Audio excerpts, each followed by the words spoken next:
So, a question that I get asked all the time is it a sin to drink? Is it a sin to drink? Is it a sin to have alcohol? And I don't want to give you my opinion on it. I have no right to give you my opinion. I want to give you the Word of God, if that's okay. I want to give you, what does the Bible say about drinking? And if you look, if you really look and understand this, to answer your question, it is not a sin to drink. It's not. As a matter of fact, in Ecclesiastes, it says, Ecclesiastes 3, it says, eat, drink, and enjoy your labor. Jesus, if you go into the New Testament, he turned the water into wine. That's alcohol. Noah, we see Noah was drinking. We see the results of it, but it was not a sin to drink. However, we have to understand that it is a sin to be drunk. And I want to show you this. I want to take you through a walk in this, because for some people, you have to be very careful with drinking. You have to be very careful with drinking. As a matter of fact, in the book of Judges, a man by the name of Samson, he was a Nazarite. And what a Nazarite is an individual who made a vow. And that vow was, 1, they would not cut their hair. 2, they would not drink, any hard liquor or any wine. And then 3, they would not touch any dead carcass. It was really about discipline. It was really about a vow and a commitment that they made. So for them, it was a sin to drink. Again, if you go to the book of Leviticus, you see the priest. Moses is giving the instruction. God is giving the instruction to Moses. Moses is giving it to Aaron and his sons. He said, y'all the priests, tell them they cannot enter into the tent, the holies of holies. They cannot enter into this place with wine. They cannot drink. So for them, it was a sin. And I want you to think of this before we really, I don't want to get too deep, but before we start to unpack this, I want you to think of 4 things. And the 4 things that actually come out of the book of James, I want to read it. James chapter 4, verse 17. And it says, therefore, to him or to her who knows to do good and does not do it, to him it is a sin. Or to her it is a sin. Let me read that again. Therefore, to him or her who knows to do good and does not do it, to him or her it is a sin. So, in other words, if you know right and you don't do right, it is a sin. And I want you to think about 4 questions. You need to ask yourself 4 questions before you indulge in any drinking, before you indulge in any activity, in any action that you take. You need to ask yourself 4 questions. And the first question you need to ask is, 1, how does this action affect my past? How has this action affected me in my past? What was it positive? Was it negative? No, not even just my past, but my family's past, generationally. How has this action affected myself personally and my family in the past? 2, you need to ask yourself, how does this action affect me in my present moment? 3, how does this action affect my future? And 4, how does this action affect those who are watching me? You see, when you ask those 4 questions, it puts you into a whole new different perspective. You start to look at every action with a bit of consequences. And this is why the Bible tells us, actually in the book of Proverbs 20 verse 1, it says, wine is a mocker, strong drink is a brawler, and whoever is led astray by it is not wise. See, drinking is not a sin. It is okay to sip some. I mean, I love wine. My wife and I, we went to Fogo de Chao. It's this nice all-you-can-eat Brazilian restaurant, and they brought some of the most succulent meat. I mean, oh my gosh, lamb. You talk about rib. You talk about portobello. You talk about steak. It was just delicious. And she ordered this Grand Marnier 1818. It was smooth. And it went well with the meat. It went well with our whole meal. The part that was a sin to me was when I looked at that bill, and that small glass of Grand Marnier 1818 was $49.99. I'm like, whoa, that is a sin. But no. What I really want to show you is that what really happened there is it's okay to drink. It's okay to enjoy, because there's truth. There's wines and there's There's liquor that pair well with foods, and that's okay to indulge and have those things. As he said in Ecclesiastes, it is okay. It's okay for you to partake in it. However, when you ask those 4 questions, and if in any time, at any point, any one of those 4 questions you ask, it has a negative effect on you or anybody else, or has had a negative effect, that's when we have to question whether or not we should do it or not.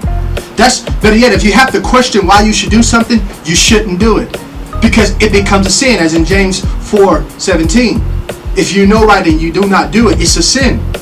So it's okay to drink, but it's not okay to get drunk. As a matter of fact, another Proverbs 23:20-21 says, don't drink too much and get drunk. Why? Why don't you get drunk? Because getting drunk, it affects your ability to reason. It affects your ability to hear God. It affects your ability to make wise decisions. I mean, if you've ever drunk before, many of us know for a fact that you've seen somebody, out of their mind drunk. Like we say they're gone. They just gone. Like it's not just lit, because lit is another subject for another day. Drunk when you gone, you beyond tipsy, where you can't even stand up right. You're staggering. You're finding yourself doing stuff you would never do. I would never forget. There's times in my life back in my real ratchet days where it was hard for me to obey, and I'm sitting here drinking. It was okay for me, but I took my liberty for granted, and I continue to drink, and all of a sudden I'm drunk.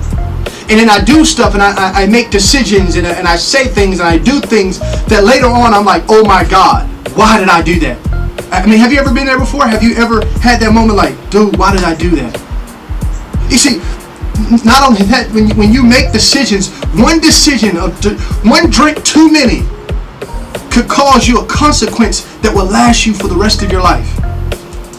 And that's what God is trying to say. He's not trying to stop you from having fun, but he's trying to say, look, hey, yeah, I want you to indulge, and I understand that he understands food. God made everything. He made nature. He made the food that we eat. But what he wants us to really get and grasp is the fact that if you overindulge, if you swing so far to the right that you get tipsy and you tip over the edge, you can tend to make decisions that affect you negatively. And that is what he's trying to keep us from. For me personally, my grandfather, on my mother's side, love him to life. He had died of liver cancer and throat cancer. Why? Because he drank. He constantly drank. And that's why I asked that first question. How has this action affected you or your family in the past? Because there should be some generational things that sneak up on you, and you're like, oh my gosh, all of a sudden I'm like them. I'm drinking. And thank God that I'm not like that. Like I really don't necessarily like the taste of alcohol by itself. And I do like certain wines, but I don't indulge myself to get drunk when I have to do that. And granted, I know people drink for many different reasons. Some people drink socially. Some people drink because they like the taste of food, especially if you're a chef or you're a connoisseur of food. You enjoy the different tastes of wines and the different tastes of liquor, and how it smoothly goes down and helps the digestive system and everything else. Yeah, I understand that. As a matter of fact, even in the New Testament, it says, hey, make sure you taste wine. When you're feeling sick or you're feeling ill, take a sip of wine. It says this. But what I'm really talking about is that it's really a discipline. It really comes down to having discipline. Really saying, you know what, no, I'm not going to indulge in something that can affect me negatively or affect someone else negatively. There's been many times I've been out and I have not drank a lick of alcohol. I could be out at a lounge, I could be out at a function, and I purposely did not drink. And I wanted to. It was not that I love the taste and I want to get drunk. No, I wanted to taste the food. It went well on food and it was a good taste. But I purposely didn't do it because of the people that were around. Why? Because I didn't want to give them permission to fall, or give them permission to sin, or give them some excuse to say, well, Steve did it, why can't I do it? We have to be very careful in our indulgence. We got to be very careful in our liberties. These things God gives us, these liberties it's not a sin to drink, but you can have one drink too many.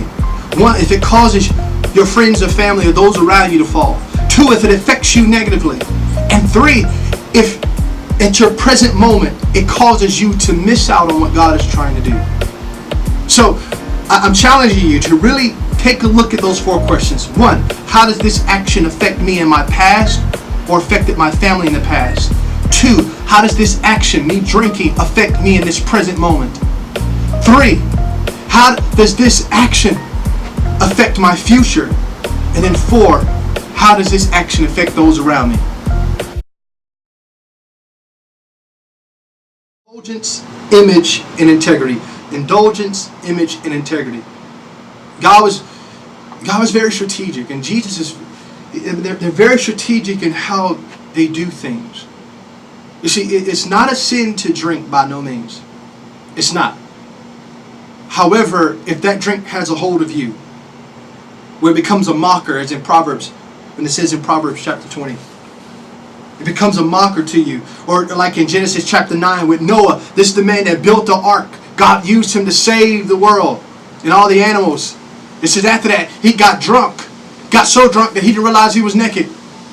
He went off and did stuff. I mean, I can't tell you how many countless stories I hear of people who, you listen to their drunk stories, and yeah, we laugh at them, but at the moment we're like, oh my God, what if something crazy would have happened? You hear stories of drunk drivers who don't even realize they've killed someone, or they have changed their whole life now because they made one decision or they had one drink too many. They find themselves locked up for the rest of their life or even dead. And God doesn't want that to happen to us. That's why He wants us to have discipline when it comes to our indulgence. We cannot allow ourselves to overcompensate or be tipsy or go over the point. We have to be disciplined in that. And if you're not disciplined, it may be a period of time where you're like, or a long period, or you just abstain from it completely. Like, no, I'm not going to have liquor. No, I'm going to pour it out. And that is okay too. But don't allow this liberty of being able to drink cause you to be drunk or go over the top where it causes you to fall and causes you to go into sin. So you have to understand indulgence. The indulgence, don't be so caught up on indulgence. And then 2, the image. Are you drinking just because it's socially? Is it socially cool? Or you feel like you're somebody because you got a drink in your hand. But what is that about? But what is that really saying? What is that really doing? I often say for people, believe it or not, and you may not like it, but you are an example of what to do or what not to do. It's based on your choices. You are an example for everybody. Everybody around you. I don't care. You may say, oh, I'm not a leader. I'm not this. No. No, everybody is an example for somebody. And you are an example of what we should not do or what we should do. All based on your decision. So understand that, hey, you've got to have discipline when it comes to these indulgences. 2, you've got to understand these images are not everything. Like, it's not about your image. Forget the image. If you're doing it just for image to please somebody else, what in the world? That's crazy. Because it can negatively, alcohol, when you drink too much, like I told you with my grandfather, it negatively affects your life. You can get liver cancer. You get throat cancer. It breaks down your whole body. Number 3, you've got to understand that you have to operate in integrity. Integrity says, I am the same no matter where I am or where I go. It's all about staying pure. Like being real. Like we hear it often, especially today. We want people that are authentic, people that are real. We're the real Christians at. We're the real people that who gonna tell me like it is. Like myself, I have no problem with being real. Yeah, I drank. I've been drunk. I've done stupid things. I'm not holier than thou, but I'm allowing my mistakes to be lessons and opportunities, blessings for you. Because I don't want you to fall. I don't want you to mess up. I don't want you to be caught up into something that can hinder you. And thank God, if it was not for God's grace, I mean, truth be told, if it was not for God's grace, I probably could end up dead somewhere or messed up or in jail, all because of my overindulgence. Because I took this liberty of being able to drink. Or I took this liberty to be able to do this, though it may not be a sin, but I go too far where it becomes a sin. And that could have cost me my life or somebody else's life or my very future. And my prayer is that you don't allow that to happen for you. That you take your time, you have the discipline. Ask yourself those 4 questions. And allow God to do a work in you, because at this point, my wife and I, though we like the taste of certain wine and certain drinks, a lot of times we just don't do it. We buffet our bodies like, no, we're not going to do it. Yeah, we still have the bottles in here. That's why they're still in here empty. Or they're still in here not even drunk, because we know that it's more important for us to please God and to be right.